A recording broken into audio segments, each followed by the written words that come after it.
Berfirmanlah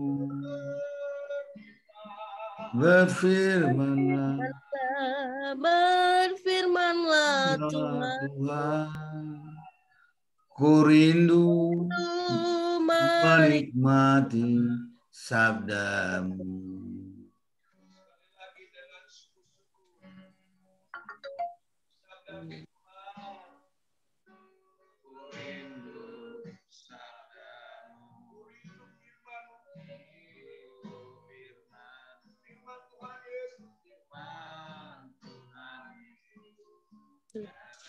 yang heran dan Berkuasa, berfirmanlah Tuhan, oleh kuasa rohmu, kepadamu roh kami berserah.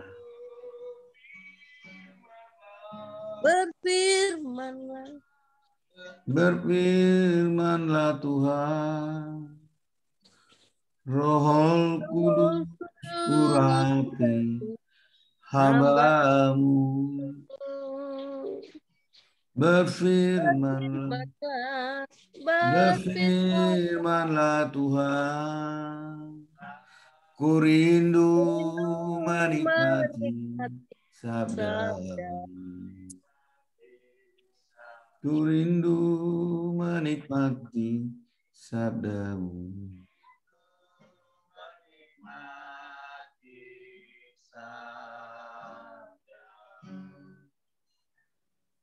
Mari kita berdoa di pagi hari yang indah. Kami datang kepadamu Tuhan, mensyukuri atas segala kasih kebaikan Tuhan dalam hidup kami. Sampai saat ini kami ada semua karena kasih Tuhan yang luar biasa. Berikan kami hidup, bahkan berikan kami kesempatan untuk berkarya di tengah-tengah bangsa ini. Pilihan dan panggilan oleh karena kasih karunia Tuhan. Ada satu tugas tanggung jawab yang Tuhan berikan kepada kami supaya kami memiliki hati terbeban untuk membawa terobosan di pelayanan yang Tuhan percayakan kepada kami, baik itu melalui gereja maupun melalui pendidikan tinggi ataupun di bangsa kami. Terobosan itu terjadi ketika kami datang berseru kepada Tuhan, berdoa kepada Tuhan, bersyafaat kepada Tuhan. Seperti yang dilakukan oleh para raja, para nabi dalam perjanjian lama. Mereka berseru kepada bangsa-bangsa lain, berseru kepada bangsa Israel, maka Tuhan mengadakan terobosan. Saya percaya Tuhan yang sama akan melakukan terobosan bagi bangsa kami, bagi gereja kami, keluarga kami, hidup kami. Itulah sebabnya kami memiliki komitmen untuk bersama-sama mengambil waktu berdoa setiap hari Senin di jam 6 sampai jam 7. Saya berdoa dalam nama Yesus. Saat ini kami sebelum berdoa syafaat, kami rindu mendengarkan renungan firman-Mu. Biarlah Tuhan, firman Tuhan hari mendasari semangat kami untuk lebih lagi berdoa bagi bangsa ini. Terima kasih Tuhan. Kami siap untuk mendengarkan firman-Mu dalam nama Yesus. Amin. Baik, shalom, selamat pagi. Shalom, selamat pagi Pak. Shalom, selamat pagi. Untuk semuanya yang bergabung, Pak Fabri dari Batam. Suaranya kecil Pak. Ya, suaranya kecil. Sudah dibesarin. Tes, shalom. Sudah jelas suaranya? Mantap, jelas Pak Ketua. Baik. Ya, kita bersyukur hari ini hari... Suaranya kecil ya. Ada yang kecil, ada yang besar. Padahal orangnya besar. Masih kecil suaranya Pak. Oke, atau saya tidak perlu speaker dulu. Pertama bagus, kuat. Oke, coba saya tidak pakai speaker. Kalau tidak pakai speaker, jelas enggak ya? Halo? Tes. Halo? Ya Pak. Halo? Di sini cukup bagus. Sudah ya? Oke, baik. Kita bersyukur hari ini hari pertama mulai doa. Ya, doa untuk terobosan. terobosan baik untuk pribadi, keluarga, dan juga gereja, dan terutama bangsa kita yang saat ini membutuhkan doa syafaat dari umat percaya, umat Kristen, sahabat Tuhan, anak-anak Tuhan. Ya, bangsa ini membutuhkan doa kita. Karena itulah ada komitmen kita untuk bersama-sama berdoa setiap hari Senin, ya, jam 6 sampai jam 7 cukup. Tapi tetap nanti ada renungan singkat. Ya, untuk pertama ini saya dulu yang menyampaikan renungan singkat, yaitu yang diambil dari kitab Samuel, kitab 1 Samuel. Kitab 1 Samuel 1 ayat 1:28, tapi saya akan baca khususnya ayat yang ketiga saja. Ayat ketiga. Yang dia serama bisa membuka, nanti bisa baca secara keseluruhan, tapi dalam kesempatan ini karena waktu kita batasi, saya akan baca khususnya ayat ketiga ya. 1 Samuel 1 ayat yang ketiga. Ayat ketiga. Dan semuanya terima kasih Ibu Wahyu sudah bergabung. Ya, oke. Ya, selama kita berharap dari yang lain nanti minggu depan. Baik, saya akan baca firman Tuhan. Firman Tuhan berkata demikian. Orang itu dari tahun ke tahun pergi meninggalkan kotanya untuk sujud menyembah dan mempersembahkan korban kepada Tuhan semesta alam di Silo. Sekali lagi orang itu maksudnya Hana. Dari tahun ke tahun pergi meninggalkan kotanya. Mengapain meninggalkan kotanya? Yaitu untuk sujud menyembah dan mempersembahkan korban kepada Tuhan semesta alam. Kita tahu semuanya siapa Hana. Hana adalah sebuah contoh tentang orang yang tidak pernah jemu berdoa kepada Tuhan sampai beroleh jawabannya. Kita dikatakan tadi dari tahun ke tahun datang ya mempersembahkan korban kepada Tuhan. Ya, meninggalkan kegiatannya, meninggalkan kesibukannya, meninggalkan rumahnya, meninggalkan suaminya untuk apa? Untuk datang berdoa. Ya, untuk datang berdoa. Nah, saudara, Bapak Ibu dikasih Tuhan, kita perhatikan bahwa Hana, kita tahu siapa ialah istri dari Elkana, yaitu orang Lewi yang tinggal di daerah Efraim. Wanita ini menghadapi masalah yang sangat berat, yaitu apa? Kandungannya tertutup alias mandul. Bukan saja persoalan Hana ini mandul, tapi juga persoalan yang kedua, karena dia mandul suaminya Elkana menikah lagi. Nah, siapa wanita yang siap dimadu? Tidak ada, ya kan? Nah, lalu diperhadapkan lagi Penina yang adalah istri yang kedua dari Elkana ini melahirkan anak buat Elkana. Itu semakin membuat sakit hati, semakin kecewa. Setelah menikah dengan Penina, Penina hampir tiap hari dikatakan bahkan bertahun-tahun disakiti. Ya, Hana disakiti oleh Penina. Dikucilkan, direndahkan, dianggap remeh. Mengapa? Karena pada saat itu bagi bangsa Israel kalau tidak punya anak dianggap itu terkutuk, direndahkan, dikucilkan. Ya, dikucilkan. Nah, ini persoalan masalah yang dihadapi oleh Hana. Mandul, anak suaminya menikah lagi, disakiti oleh Penina setiap hari, bahkan dikatakan bertahun-tahun. Itu luar biasa. Ya, kita disakiti satu hari aja mungkin sampai ke ubun-ubun, gitu ya. Hanya satu hari. Atau mungkin hitungan detik kita disakiti, itu sudah mempengaruhi pikiran dan perasaan kita. Nah, ini bertahun-tahun dia disakiti. Nah, saudara kasih Tuhan, jadi begitu besar persoalan yang dihadapi oleh Penina. Ya. Tapi hal ini tidak membuat dia undur dari semangat dia berdoa. Dia tidak pernah jemu-jemu berdoa, persoalan apapun itu. Dia tidak jemu-jemu berdoa. Nah, Bapak Ibu dikasih Tuhan, selain dipandang rendah oleh orang lain atau lingkungan sekitar, ia juga terus mendapatkan perlakuan yang kurang baik dari Penina. Kita dikatakan disakiti. Kalau kita baca ayat ke-6 dikatakan, tetapi madunya selalu menyakiti hatinya supaya ia besar karena Tuhan telah menutup kandungannya.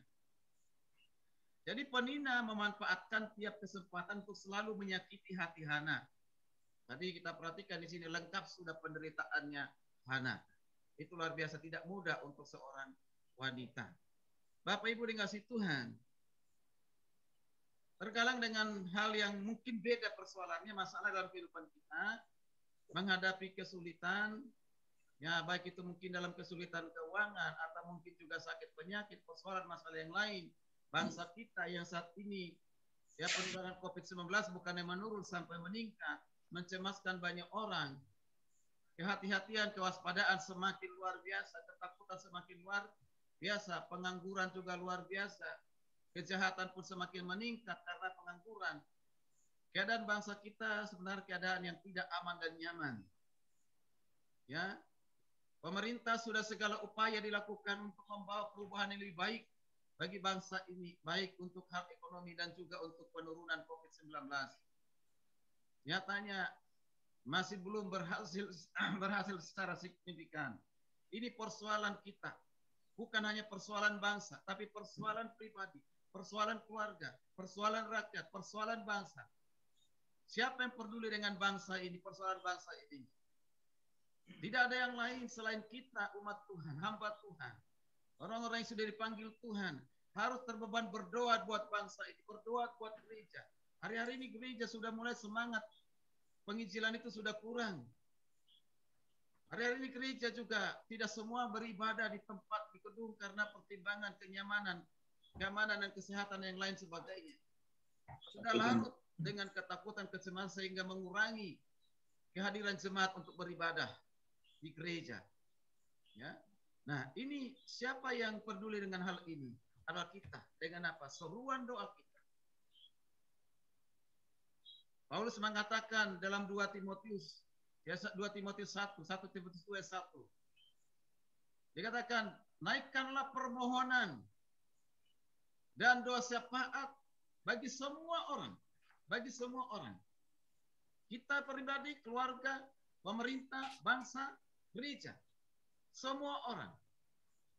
Kita orang-orang percaya dipanggil untuk terbang untuk mendoakan hal. Dengan cara yang sama yang dilakukan oleh Hana, keluar dari persoalan pribadinya, yang tiap hari menghadapi persoalan yang menyakiti hatinya, itu tidak menghambat dia untuk datang ke kota, dikatakan berdoa di Mizpah, membangun besma doa, luar biasa. Bapak Ibu dikasih Tuhan, dengan cara yang sama terkadang Tuhan menuntun kita pada situasi-situasi yang sulit. Tidak ada jalan keluar yang membuat kita kecewa dan merasa tidak sanggup menghadapinya, supaya kita belajar bergantung kepada Tuhan dan kehendaknya. Sampai kepada satu titik di mana kita bisa berkata seperti Roma 8 ayat 28. Allah turut bekerja dalam segala sesuatu untuk mendatangkan kebaikan bagi mereka yang mengasihi Dia, yaitu mereka yang terpanggil sesuai dengan rencana Allah. Meski menghadapi kemustahilan, Hana tidak menyerah begitu saja kepada keadaan. Alkitab menyatakan bahwa dari tahun ke tahun Hana pergi ke bait suci Shilo untuk berdoa, menyembah dan mempersembahkan korban kepada Tuhan. Perhatikan ungkapan dari tahun ke tahun. Dari tahun ke tahun menunjukkan kurun waktu yang tidak singkat, berarti. Kita hanya seminggu sekali, itu pun susah untuk orang bergabung. Ya, dibutuhkan kegigihan, kesabaran, ketekunan, dan iman yang kuat supaya kita bisa secara konsisten berdoa di segala situasi, sehingga akan menghasilkan terobosan. Kalau kita lihat akhir, ya, kisah dari Hana ini, doanya yang tidak jemu-jemu itu tidak sia-sia.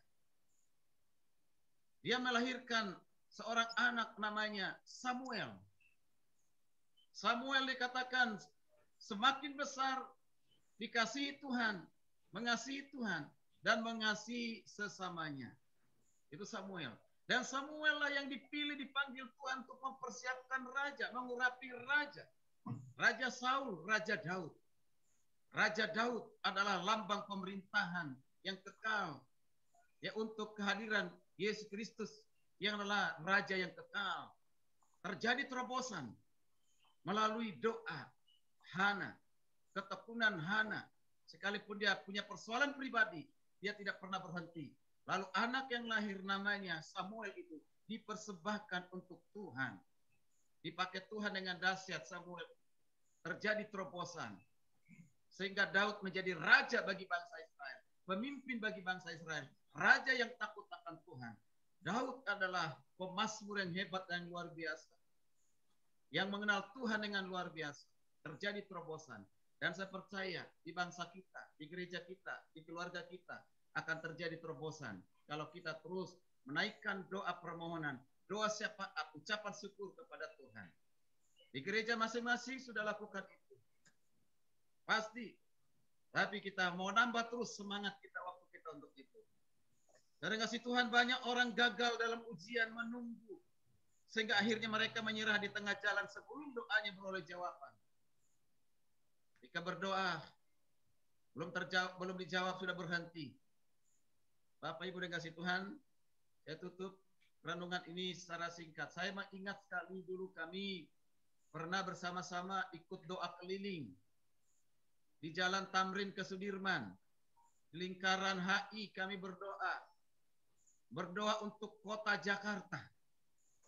Itu sebelum pemilihan gubernur, kira-kira 2 tahun sebelum pemilihan gubernur yang terpilih waktu itu adalah Pak Jokowi dan juga Ahok.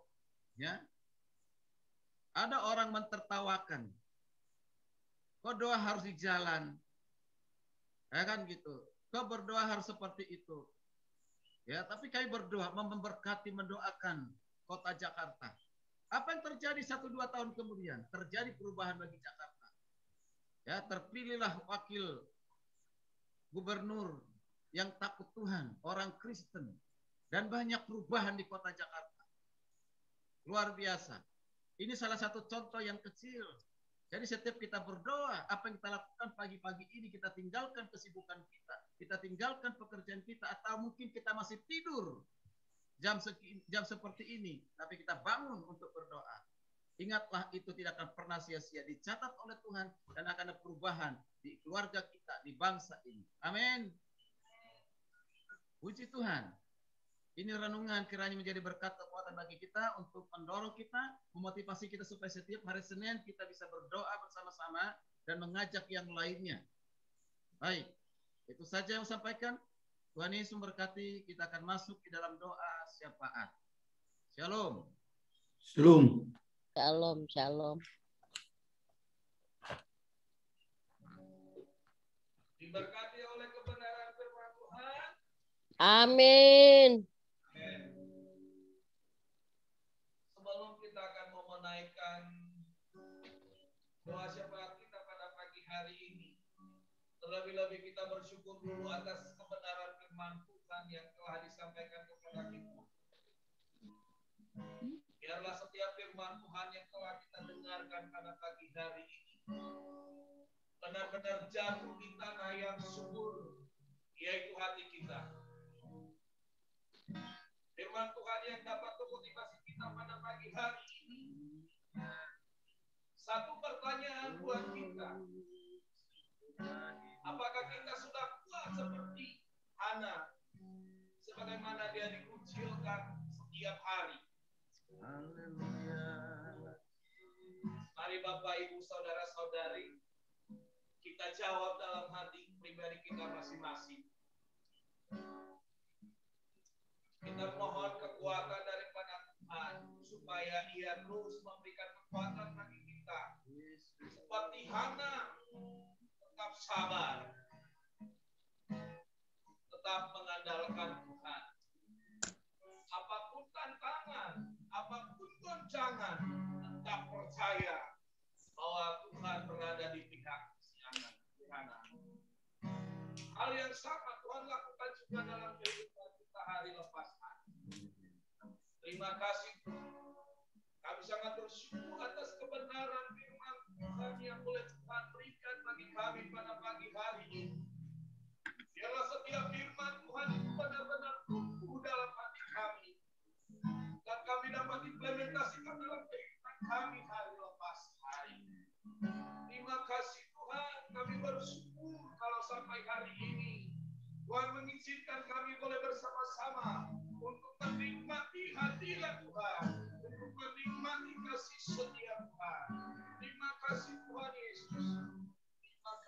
Bapa yang baik.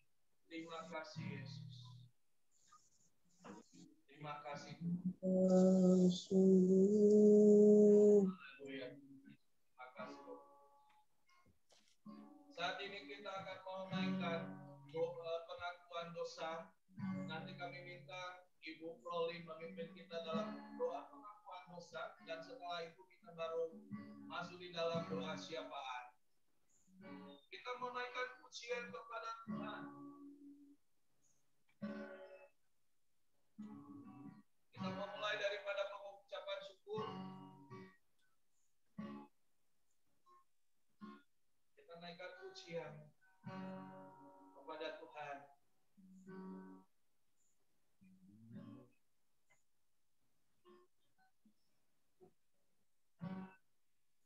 Jiwaku terbuka untuk Tuhan.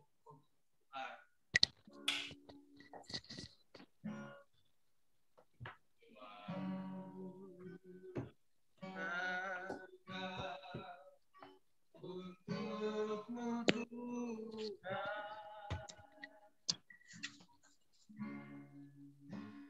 Selidiki, nyatakan dalam perkara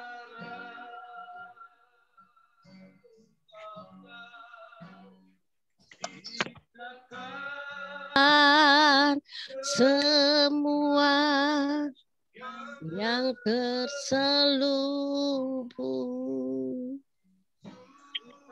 supaya ku layak di hadapan-Mu Tuhan. jiwaku terbuka Tuhan. Jiwaku terbuka untukmu Tuhan. Selidiki